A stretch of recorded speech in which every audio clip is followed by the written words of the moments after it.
And we're live. Welcome to the Writer's Life, place where you get the sights, sounds, smells, tastes of my particular writer's life, and where you get the truth about the writer's life.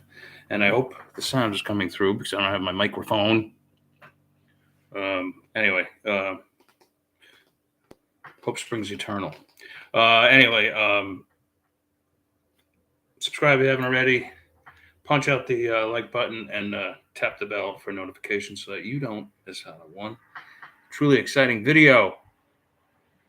No, that's not a prop. That's an actual ceiling fan. And no, I'm not holed up in some hotel room drinking myself to death either. Well, I am in a motel room, I should say. As I said yesterday, I'm in some sort of Sam Shepard, roadside motel where you can hear people,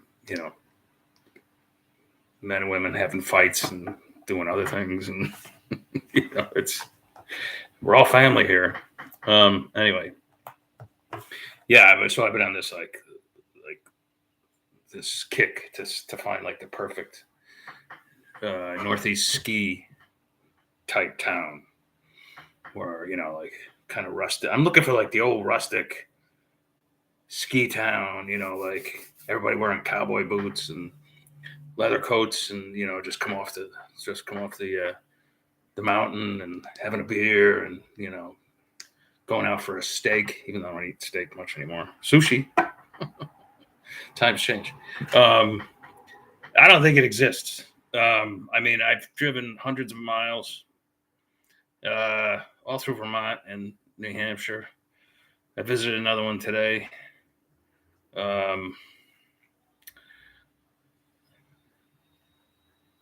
Actually, I visited several today, including Mad River Glen.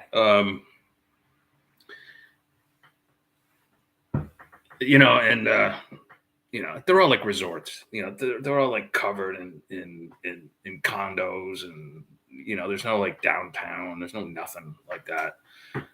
So this one was a bust. The New Hampshire one was a bust. It's not to say I have seen everything. Maybe it exists somewhere. But we'll have to see. Anyway, I'll probably end up right back in the Adirondacks. I almost guarantee it.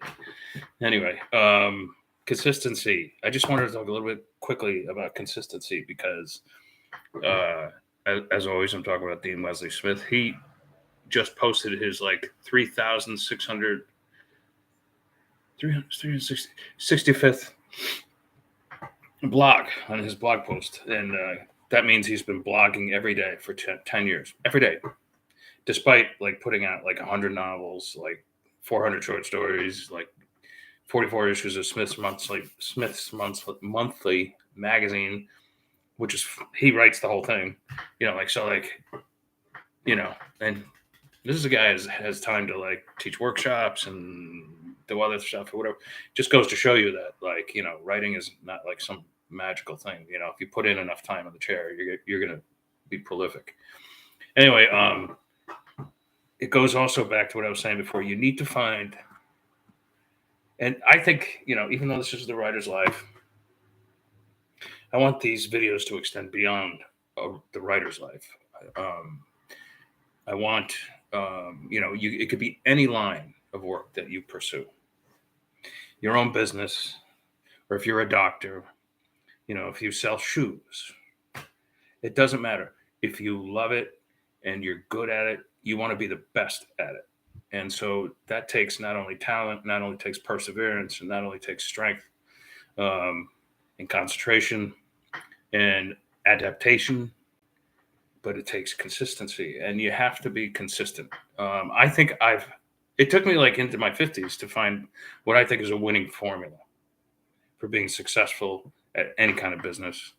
And that is, I've mentioned it before. That is, writing more words in more genres, putting out more words. I think I'm being redundant, but anyway, videos, whatever my personal formula is, I believe it's been working because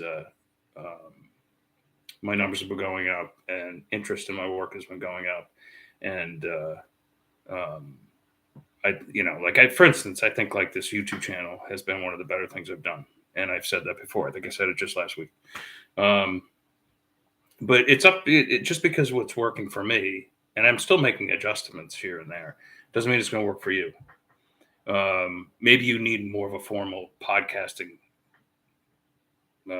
platform where you interview other writers or something like that. I didn't want to do that because then I'm, it takes a lot of time to prepare that would, come out of my writing time, and I'm still freelancing. So there's that time, I spend on that. And you can't always get anybody you want, and there are already podcasts that exist like that. So why should I do it? So therefore, I become a talking head, telling you about my life in hotel rooms. Which I think is interesting anyway. I like it. Anyway, so that's all I wanted to say today. Just talk about consistency. You need to be consistent. But here's the thing. Here's the rub. Even if you're consistent and you stick to your plan while adapting along the way to anything that could change, for all they say that we're like this close to nuclear Armageddon right now. Thanks, Nancy. Thanks for going to China or Taiwan. When you probably should have avoided that one. But I think she has some personal vanity reasons for doing so. Anyway, that's not for this blog, or rather this vlog, I should say. That's for somebody else. Anyway, but what I'm trying to get across is that, a black swan event could change everything in a half an hour from now, so always be prepared for the worst. Don't expect any great results from being consistent for years. Doesn't mean you won't get lucky. And one of your books might just go ballistic. But just expect to work hard, expect to reap small profits from that, and just stick with it, and you'll do fine. That's what I think. I mean, just look at Dean. He could have skipped just one day out of that 10 years, but no way. He had to stick with it, and he's still going forward. He's gonna do another 10 years. He's gonna stick right with it. Some of the blogs are great. Some of them are not so great. But the point is that he puts them out. All right, he's consistent. All right, I've rambled long enough. I'm gonna go take a swim. All right, I'll talk to you guys when I get back to New York tomorrow. Ciao, ciao.